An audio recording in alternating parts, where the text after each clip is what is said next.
Thank you, Mr. Chairman. Thank you, Mr. Wheeler, for being here. I'll just share with you, I also was an EPA employee when I first came out of college, so I'm not sure there's many of us who started out there, but I'm proud of my service there. Thank you. As I'm sure you know, the Tijuana River is routinely experiences millions of gallons of sewage dumped across the U.S.-Mexico border. Last year, the previous administrator for Region 9, Mike Stoker, came to Coronado, a beach community I represent in my district, told a room full of citizens and elected officials from the County of San Diego, the San Diego Regional Water Quality Control Board, the City of San Diego, Customs and Border Protection, and others that, quote, we are 100% committed to doing everything we can to resolve this issue. And I can tell you, as are we locally committed. And since that meeting, I'm proud to say that Congress, in working with President Trump, has secured $325 million for construction of high-priority wastewater facilities along the border. And Congress will be watching to ensure that all relevant agencies are working together towards a comprehensive regional solution. Now, $25 million of that was zeroed out in the budget, but which I don't understand. But let me talk a little bit more about some of the substance around this.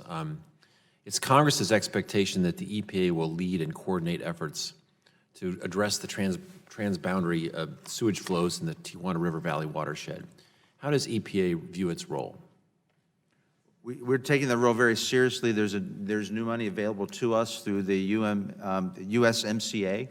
Right. We're actually, I believe the letter is going out either today or tomorrow, inviting the local mayors, although most of them have already been notified ahead of time of a meeting on March 9th with our new Regional 9 and Regional Administrator, the Assistant Administrator for Water, and the Assistant Administrator for International Affairs to talk about how we're going to fund the projects to clean up the water in the Tijuana River Basin. At the same time, we got the $300 million. Yes. The proposed budget defunds $25 million. Was there a reason for that? Well, we have the new money through the USMCA, and we believe that money available along with the there's a regional bank that we sit on the board of to supply funding for projects along the border. We believe that those two funding streams this year will be able to take care of the problems on the border. We were very encouraged by Mr. Stoker's interest in working with the locals on identifying priority projects so that now that we have this money, we'll know where the first dollar should be spent to make the greatest impact, and we'll be able to get planning on the ones that'll take longer. Have you given direction to the new administrator to continue that cooperation with locals? Yes, absolutely. And he's already reached out to a number of the mayors and the local community leaders.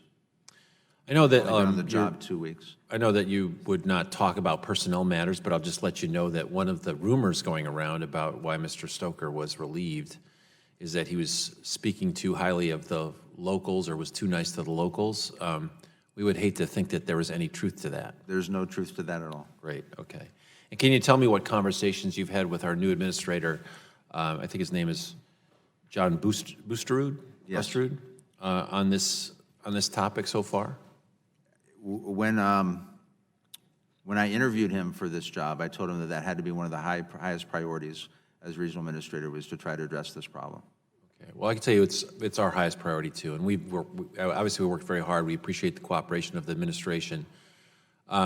It's more than just a recreational or tourism issue, although those are very important to us, and tourism is a big part of our economy.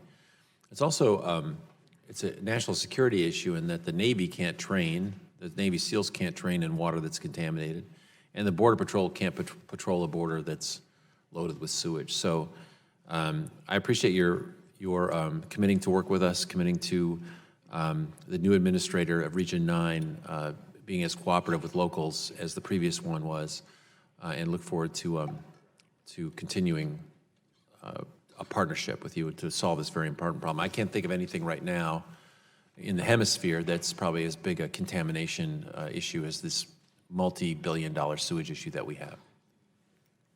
Thank you, Congressman. I'm told that he will be here in D.C., the new regional administrator, in 3 weeks. I'd be happy to set up a meeting with you. I'll look forward to that. Thank you very much, and I yield back.